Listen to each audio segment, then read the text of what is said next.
All right, well, we now continue on with the NFC, and we go to the snowy confines, the frozen tundra up there.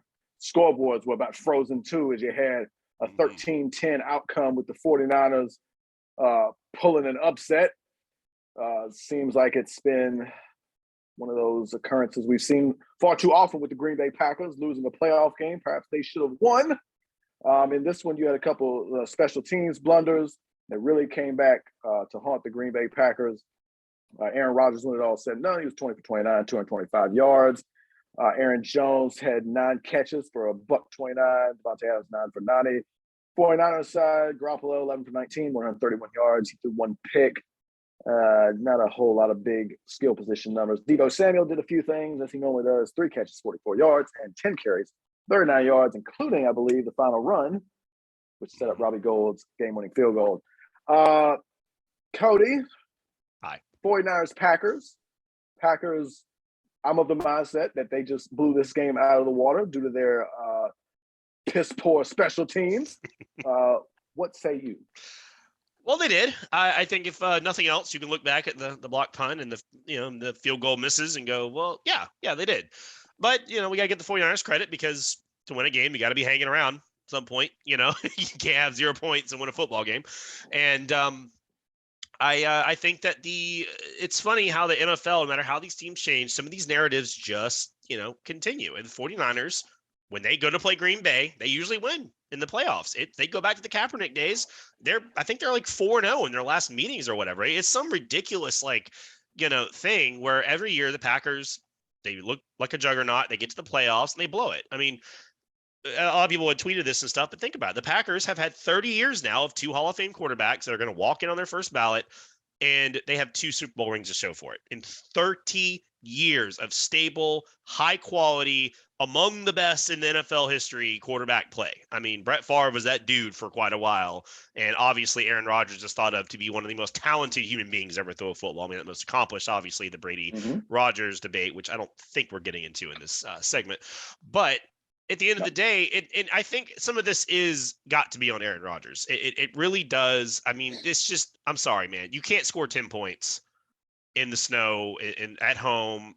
It's just not going to get it done. I mean, I get that I think the Packers have some blame, because think about it. Like, just for all the other problems the Packers front office has had with keeping this contender around Aaron Rodgers, to the point where it has broke down to where Rodgers is very likely gone this year now. Remember the whole rigmarole this year. He comes and plays anyway, has near MVP performance for the season.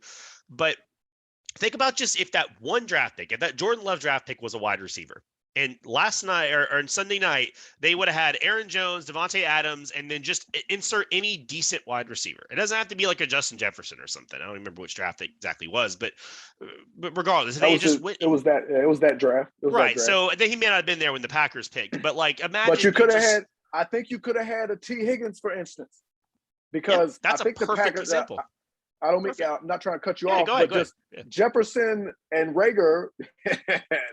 But they were like 4 picks above when they traded up, and someone there. T. Higgins was like the first pick of the second round. I think they took him at 33. Yeah, he was gone at 33. Yeah. But if you had a guy like T. Higgins, and I'm glad you brought it up because I was going to say it, but that's something I think you have to take into consideration. But yeah, go ahead. But that's a perfect example, because that's the guy that's pretty good. He's not like some gem like Justin Jefferson or Jamar Chase or some nonsense. Like, he's just a solid, nice, complimentary wide receiver, a solid number 2. Perfect number 2. Yep. Exactly. And instead, Rodgers is out there relying on Aaron Jones and Davante Adams like he does every year, and this never works recently. It hasn't worked. You've got to have more help, because you look at the stat sheet. Aaron Jones, 12 carries, 41, 9 for 129 in the air. Davante Adams, 9 receptions, 90 yards.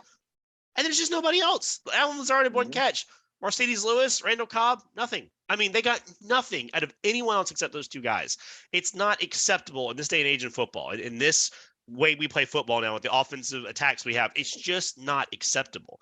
And some of it is on Aaron Rodgers. Maybe he doesn't make other players better. Maybe he just comes in, works with his veterans, and goes home, and lower totem pole guys, he doesn't spend more time getting with them and getting chemistry with them and developing them. Maybe it's on the coaching staff. Maybe the coaching staff isn't getting enough of these guys trained up. Maybe it's on the front office for not getting them enough talent or making stupid draft picks like Jordan Love. But the culmination is Rodgers underachieving to some degree, but then this team underachieving with him. And the result is just a bunch of underachievement. And it is just not acceptable that you had home field advantage once again, first round bye, and you let a scrappy, tough, gritty, whatever nonsense, lunch pail adjectives you want to call 49ers team come in and win because they blocked a punt. And that was such a razor thin margin you had that one play like that turned the entire game on its head. It's just, that's not going to work. I think that's why Aaron Rodgers is leaving. He's like, listen, I got a couple more good years in me at least. I'm not clowning around with this anymore. You won't spend money. You make silly draft picks. I mean, I'm sick of it. And it's just, it's frustrating to see a team like gets the quarterback position right, and they only have one Super Bowl ring to show for it in like 15 years. It's just ridiculous. The other thing I had, for the Packers, if you look ahead on them, boy, besides Rodgers, man, they got a lot of free agents. I mean, Devontae Adams, you're going to bring him back if you don't have Rodgers. I mean, you're going to be willing to spend that kind of money because some other team is going to spend the money if you don't. Jair Alexander, Kevin King, Robert Tonyan, Valdez Scantling, and Quantimus St. Brown. Even their third corner, I think Chandon Sullivan's his name. He's out too. I think he's looking for a contract or something. So this team, boy, if Rodgers leaves, the chain reaction you might see in Green Bay, you might finally see one of the most well done, at least consistent winners of the last while might be heading downhill pretty quick. On the Niners side of it, this is what these guys do. I mean, we talked about the Buffalo game. Oh, all these first round picks and high draft picks when they get into the quarterback. Well, Nick Bosa and Armstead, they got it done. 4 sacks, 4 quarterback hits, and 2 tackles for loss just with those 2 dudes. A couple other guys showed up, some free agency additions and things like that. But they are kind of the antithetical, because remember the narrative was, oh, Patrick Mahomes, Josh Allen, Joe Burrow, oh my God, this is so exciting. And then here's Jimmy G just plugging away 131 yards and a pick. If I told you Jimmy G have 139 yards and a pick, 131, sorry, and a pick, his QBR would be less than 12. I mean, you'd be like, there's no way they won. I mean, there's just no way. And here they are. So it's it kind of kills the rest of the narratives that, well, if you don't have Patrick Mahomes, Josh Allen, just sell your team. You can't win. Well, no, there's other ways to do it. But it's hard because you look at this 49ers team and you think, well, my gosh, they got to lose eventually, right? But they just beat all these good teams.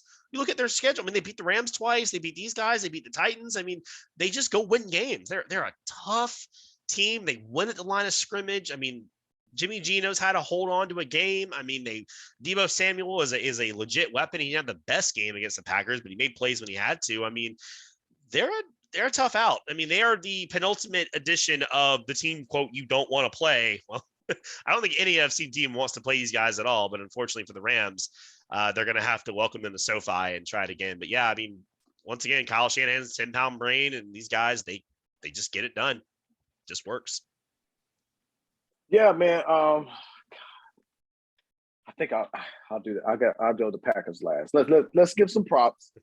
Got to give some props to the 49ers. I think that the biggest compliment you could give to the San Francisco 49ers is they seemingly epitomize that old school, old brand of playoff football.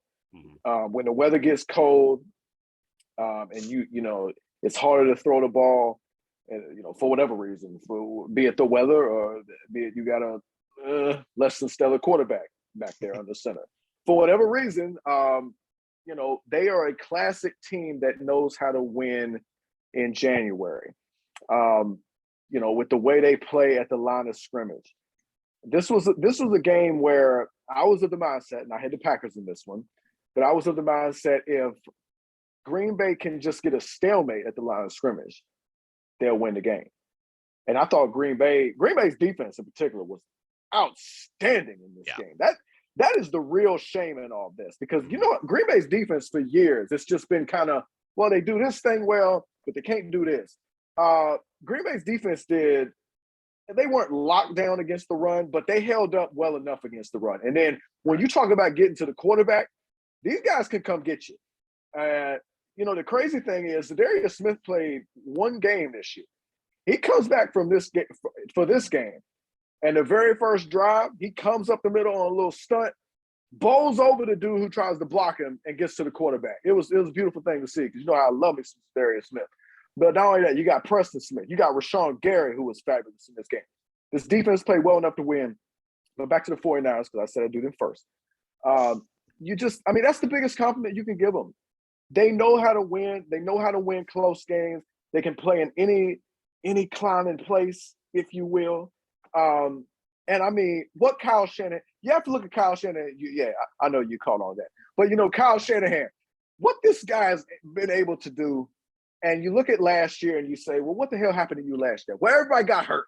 That sometimes this happens. You have catastrophic injuries. And we talked about it last year. The 49ers were one of those teams, they just got beat to shreds by injuries. If guys like Nick Bosa, and you can go down the list, like all the running backs died, I'm pretty sure it was just a travesty. But if that doesn't happen, the 49ers could still, I'm not saying they'd be back in the Super Bowl, but they'd be a playoff team last year if everybody didn't get hurt. And what you saw here was they was healthy enough, and they weren't great during the regular season. But, Jimmy G's doing the thing where he's – Then they picked it up. Right. They got that nice win streak. Right. Yeah. Yep. But, Jimmy G's in and out the lineup. Eventually they get hot, and they go, 8 of 10 to close the regular season, something crazy. They win a do-or-die game against the Rams to close out. You have that. But I think Kyle Shanahan, you just have to look at him and what he's been able to do. It doesn't matter. It could be a 6th-round rookie. It could be a guy who's, on his 3rd team in 3 weeks, who, is just a practice squad dude. It could be anybody that could go in the backfield. It could be a wide receiver named Deebo Samuel. Whoever goes back there is just going to come out there and just chew up the yardage. What Kyle Shanahan has been able to do with this offense, I think, is absolutely incredible. And beyond Deebo Samuel and George Kittle, they don't have a lot of guys that can catch the ball. Ayuk, you see Brandon Ayuk do some things here and there. This guy, Jawan Jennings, he's a guy who can make some things happen. But this is a team who primarily they run the football, they hit Kittle and Deebo Samuel, and then on defense, what they still do very well is they can rush 4 and get to the quarterback, and that is such a luxury. When you can rush 4 and play coverage and just and make no mistake now, their defense on the back end especially, they don't have corners that wow you. They just don't. But when you can rush 4 and cover, and when you rush 4, you can play zone. It's easy to play zone. That's what they're able to do. And, in these type of conditions, now over to the Packers, if you want to blame Aaron Rodgers, I think it's fair. I think Aaron Rodgers, when you're the best player on a particular team, number 1 seed and all these things, yeah. And I looked at Aaron Rodgers throughout the game, and I'm saying, come on, man. And there was particularly some of his completions. There was a couple of throws to Devontae Adams that were just horrendously low, and Adams just dug him out, because Adams, he just does what he does. But he missed some throws. He did miss some throws. But I also saw a young tight end in Josiah DeGuara. He dropped one straight over the middle.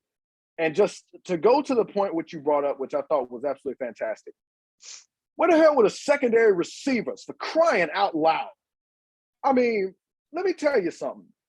Allen Lazard, for all intents and purposes, has shown that he belongs in this league.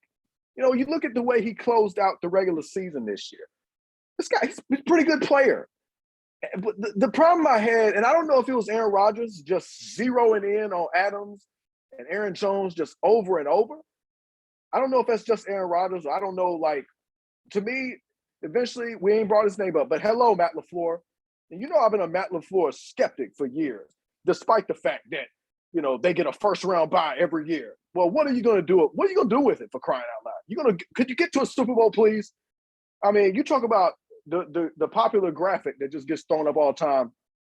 Remember the Jay Gruden coaching tree, which was so cute, with LaFleur and McVay and Shanahan? Well, 2 of those guys been to Super Bowl, and one of them ain't. And you tell me which one ain't. I'm just looking at Matt LaFleur. Matt LaFleur got the best quarterback out of all those 3 dudes. You going to show me something? Where was the game plan to get guys not named Devontae Adams and not named Aaron Jones the football? That is my biggest problem with this. And to your point about the secondary wide receivers, man, what a difference. I've come around to A.J. Dillon. I have. At the time, I still thought it was boneheaded, but now, Jamal Williams goes on free agency. You still have your 1-2 tandem. I live with that. But Jordan Love ain't do a damn thing in this game. So yeah, what if you had used that pick on a wide receiver? That probably, hey, T. Higgins, for instance, we've seen him. This guy's good. This guy's great. I mean, the only reason we're not talking about T. Higgins more is because Jamar Chase is on team. I think T. Higgins is great. But yeah, I mean, Devontae Adams, he does whatever he wants. Anybody could come in there and be a secondary wide receiver. But I just don't understand what the mindset was to just, we're going to throw 16 completions to 2 dudes and we got 4 to everybody else. I really don't understand. And then against a team like this, the middle of the field, there had to have been some opportunities.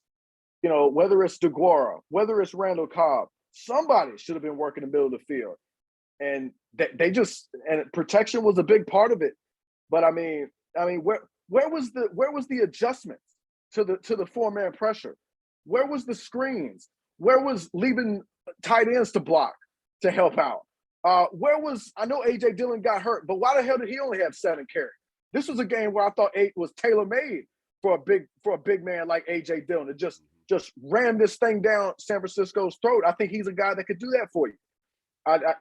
David Bakhtiari, he wasn't in this game. I think that matters, but that's not an excuse. Aaron Rodgers should have been better in this game. I think it's absolutely fair. But when you look at Matt LaFleur and you look at Brian Gutekunst for some of the decisions that they've made, I mean, you got to take full accountability. The quarterback, he can get as much blame as you want. But if you just sit here and you look at Aaron Rodgers and this QBR of 19.4, that had to include the lack of a vaccine. Because there's no way in hell you can go 20 for 29 with no turnovers and say that he had a quarterback below 20. Meanwhile, you look at Garoppolo's stat sheet, and it's like just even worse. So, I think the Aaron Rodgers thing, we criticize him because he deserves it, but we are going to be fair and not go over the top for factors that have nothing to do with the game of football. There's plenty of other people that deserve playing. It's not the defense for once. The defense did. They did not come up with the key stop late. They gave up the field goal, but still, you give up 6 points, you deserve to win. More than anything, I don't know who this special teams coordinator is, but he should be banned from coaching special teams in the National Football League. Go off to college. Yes. Go find Lane Kiffin, or I don't know if they'll take you in the SEC. You might have to go to the Conference USA or something. But this ain't it, man. I mean, let me tell you, as much as we want to blame Aaron Rodgers, Aaron Rodgers in this game, as much criticism as we lay on him, he was good enough to win this game. And he wins this game. If Crosby at the end of the first half I think he was the field goal blocked. I think it was blocked, wasn't it? That field goal blocked? Yeah, I think so. Yeah. So you have a field goal blocked, and then the game is 10-3 late in the fourth quarter. If you get the punt off, their defense, the Green Bay defense was balling out of control this entire game. If they get that punt off, their defense holds again. No question. You get the punt block. And it's just crazy because it was almost – a lot of times you see punt block that close, and they'll go out of the back of the end zone for a safety or something crazy. What was crazy about this one is the guy didn't come from an angle. He came straight up the middle, bowled over the long snapper, and just got his hand right in there on the fingertips. And it bounces straight up in the air, and just a gang of 49ers over there waiting on it. Incredible. The special teams for the Green Bay Packers and Matt LaFleur and Brian Gutekunst, everybody, all of them deserve blame, just like Aaron Rodgers does. But you are right. I'm gonna tell you, this is a key stretch. We talk about Tampa Bay and what might happen if Brady decides to hang it up. If Aaron Rodgers leaves, I'm telling you, if Aaron Rodgers leaves, and I almost want him to, just to see what this franchise does without him, because a lot of people are gonna be moving on. Like this defense, tailor-made to win right now. Zadarius Smith, Preston Smith, Kenny Clark, and then, oh, by the way, they also had a dude come out of nowhere named Rasul Douglas, who has just been a joke his entire NFL career, and comes out and he looked like the second coming of Champ Bailey. This was a team tailor-made to win, and they blew it. And if Aaron Rodgers leaves, I think you're going to see people get exposed in that front office and on that coaching staff.